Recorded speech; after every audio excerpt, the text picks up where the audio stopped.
George Pickens changes the Dallas Cowboys from a team that I didn't even consider in the playoff picture to potentially a playoff threat, a dangerous dark horse in the NFC.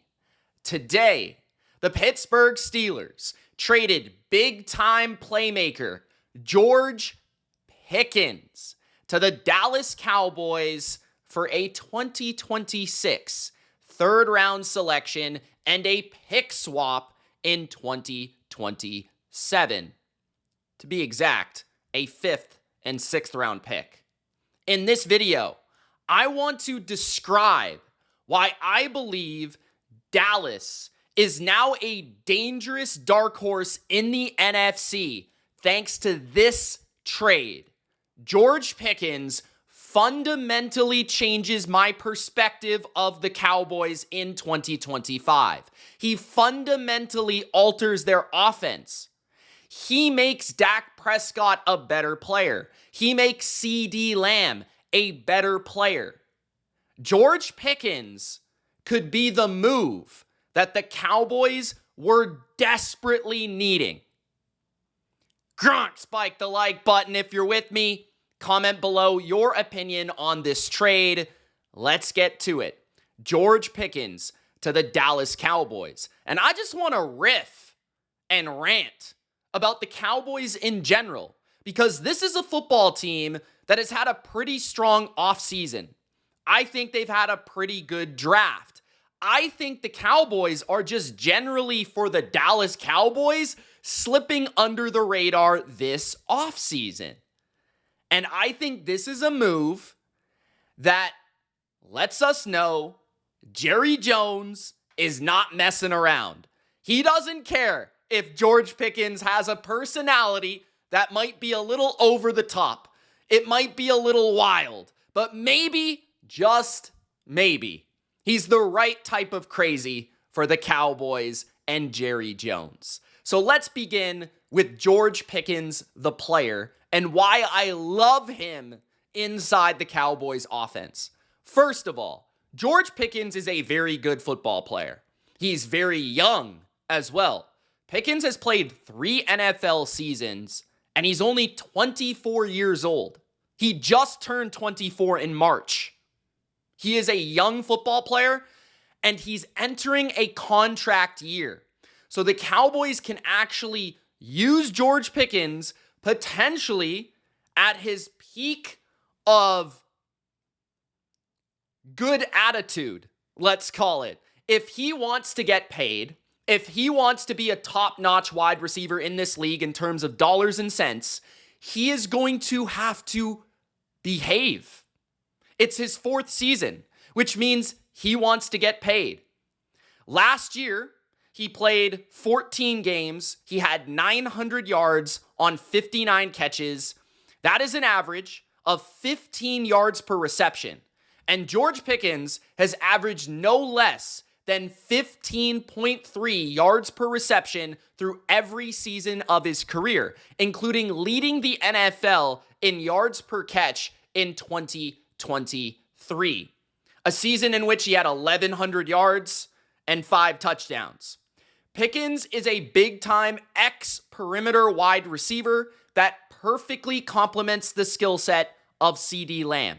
We know that CeeDee Lamb is at his best when you can move him around, find good matchups, and particularly play him in the slot because he's so quick and elusive with the ball in his hands. He's so slippery in maneuvering and manipulating defenders. He's an incredible horizontal, agile route runner, a stop-start ability. CeeDee Lamb isn't necessarily the biggest play threat. He's not necessarily a pure speed burner. He's actually more effective at running across the field than he is down the field.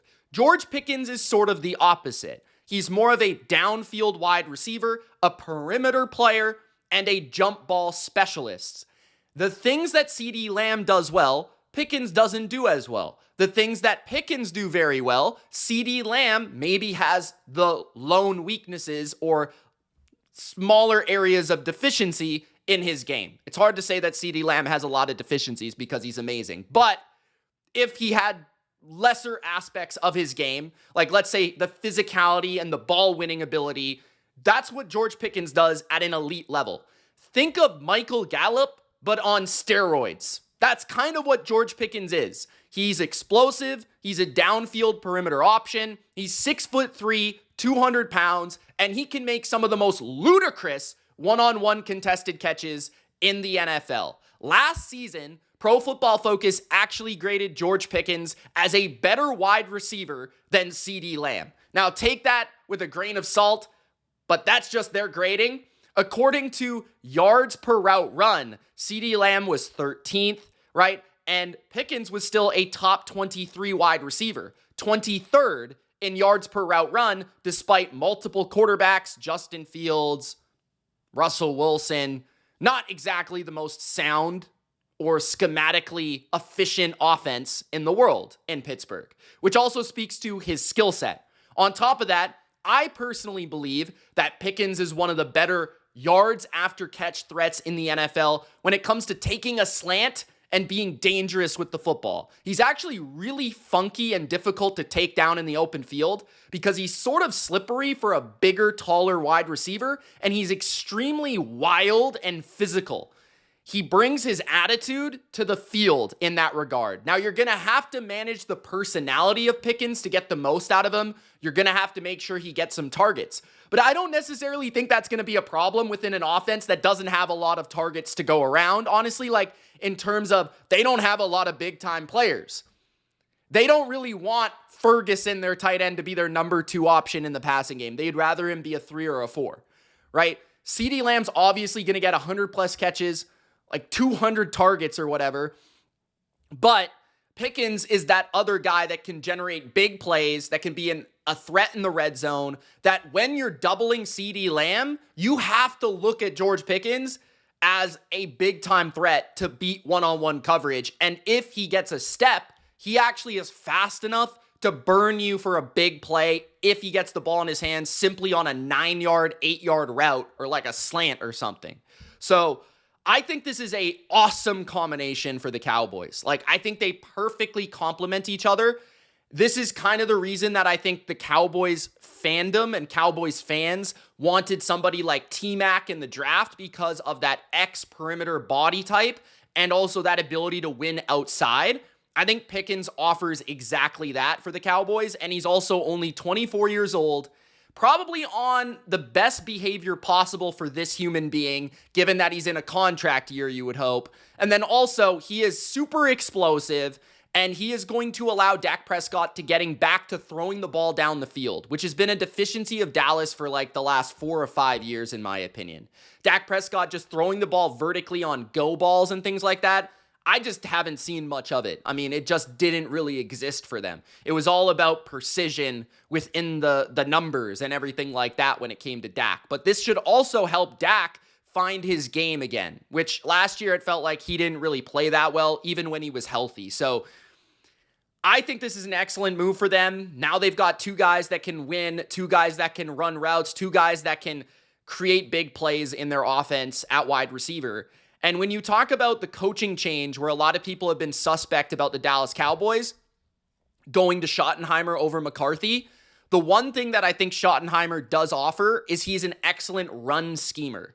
So the one aspect has been taken care of in his weakness, which is like the passing game, which is finding that refined, detailed route tree. Schottenheimer now has 2 extremely talented receivers that don't need a lot of help to actually get open and make plays, okay? And Dak can handle the passing game in terms of the simplified attack, which we've seen from McCarthy, we've seen from previous regimes with Dak Prescott, and he's been a very effective passer no matter what. But now you can take Schottenheimer's expertise and really lean into that in the weaknesses of the areas of the offense in terms of the running back position, potentially the offensive line. But I think Schottenheimer can actually get more out of the running game this year than McCarthy did in previous seasons, because I just think he's better at that area of his game. He was as an offensive coordinator, and I think he will be as a head coach. Now, when I kind of transition how Pickens kind of affects the entire team, this kind of changes my perspective on how I see the Dallas Cowboys in 2025. Because previously, I was kind of rising on them due to what they did in the draft, because I thought that their first 3 selections were extremely efficient and also addressed big-time needs. First of all, I thought Tyler Booker was maybe a little bit of a reach at the spot that they picked him, but it was a perfectly assigned selection in terms of they needed a right guard, they needed to upgrade their pass protection and their power in terms of their run game, and Tyler Booker was exactly that. And when the Cowboys have always been at their best, it's been due to young, flourishing offensive lines, which now you have Tyler Guyton, first-round pick, Tyler Smith, one of the best guards in football, Cooper Beebe, a developing center, and then Tyler Booker. That's 4 guys, 3 first-round picks that are all kind of growing together now. Terrence Steele is kind of the lone exception there. But I look at the offensive line as potentially taking a big leap, especially if Guyton can take that leap at left tackle, right? So the offensive line has always been a big element of the Cowboys' success, no matter the era or the team or the coach. Then you look at what they did defensively. And I think Ezra Raku was purely a first-round talent. I think he was one of the best pure pass rushers in the class, and he perfectly complements Micah Parsons. This is a guy that can win one-on-one on the edge and can get to the quarterback if Micah Parsons is being double-teamed. Dante Fowler, just to complement him as a free agent signing, is exactly that as well. Like, he had 10.5 sacks in Washington as their best edge rusher on their team last year. That's an excellent re-signing. He was previously on the Cowboys multiple years ago, as you guys know. And he is also a guy that can flourish as a number 2 edge rusher. So I think their pass rush this year is going to be way better than last year. That's not even kind of including like Marshawn Nealon developing. You get back a Diggy Zua, you add a Peyton Turner for depth, and you add a Solomon Thomas for depth. And I think this defensive line is potentially very fast, very dangerous, very explosive. If you can get leads offensively, this is the type of pass rush that can finish games in a hurry, okay? And I love the Revel pick. I think he could immediately start on the perimeter, whether that means Trayvon Diggs gets traded, whether he's injured, or whether that means Deron Bland moves to the nickel position, where I think he could be very useful there. Regardless of what happens with their secondary, I think Revel could be a starter right away. That's my favorite cornerback pick that they have made in a while. Like, I wasn't really too familiar with Deron Bland. I can't really say he was a 5th-round pick. But in terms of the high selections they've made, this is my favorite one that they've made. And he was a 3rd-round pick. So I think he was like a borderline end of the 1st round type of talent that got pushed down due to injuries and things like that. So I loved what they did defensively in the draft, and I liked the Tyler Booker selection. And I also loved the Jaden Blue pick from the offensive side of the football, from the running back, because that's another explosive player. And that's what Dallas was able to do, is add explosive players this offseason to Dak Prescott's offense. Blue is a home run hitter. He was maybe the best home run hitter in the entire draft at the running back position, and Pickens is also a home run hitter. As I mentioned, he led the NFL in yards per reception 2 years ago with 18.1 yards per reception. This has been one of the 30 best receivers in football since he entered the league, in my opinion.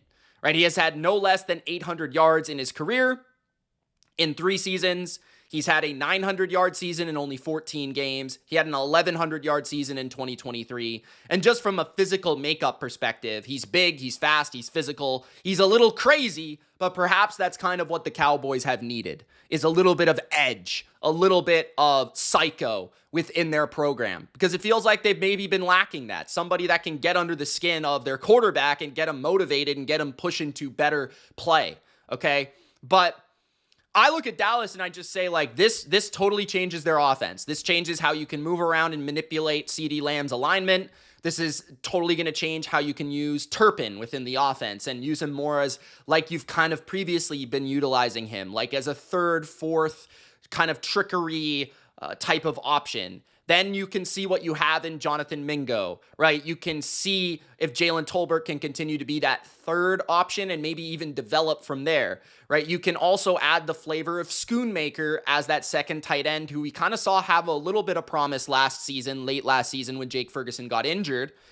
And then, like I said, you're hoping for development on the offensive line. But I just think this fundamentally changes how Dak can play because now he's not just honing in on CeeDee Lamb. He knows that on the backside, if we're going 3-by-1 and we've got one guy on the right and we've got three guys on the left, well, the defense is going to have to pick their poison. Are they going to go Pickens on the right, one-on-one with their corner over here?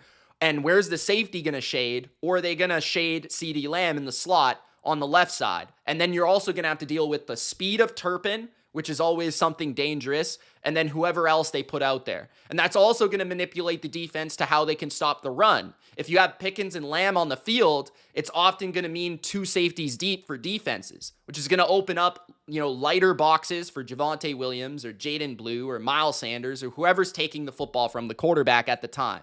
I would even love if the Cowboys did sign like another running back like J.K. Dobbins and Nick Chubb are still available. That would be amazing to me, but I don't know if they will do that. I'm just throwing that out there.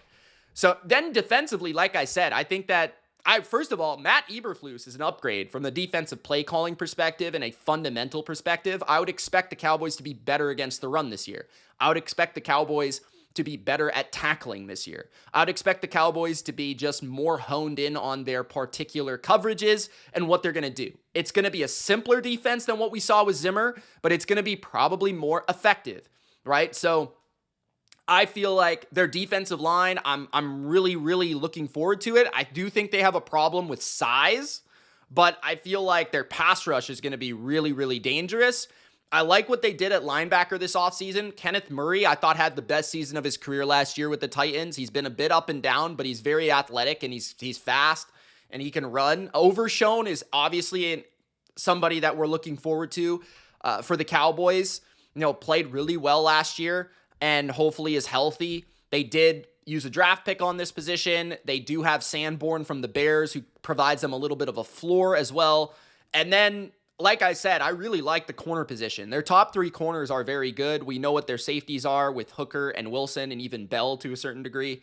So I'm really looking forward to what Eberflus can do on that defensive side of the ball. And now that they have Pickens, I feel much better about their offense because I was kind of worried between only really having CeeDee Lamb to throw the ball to, unless they were going to go out and sign like Amari Cooper or something, which they could still do, honestly. They could. I mean, if they wanted to, they could still go out there and get like a Cooper as their third receiver.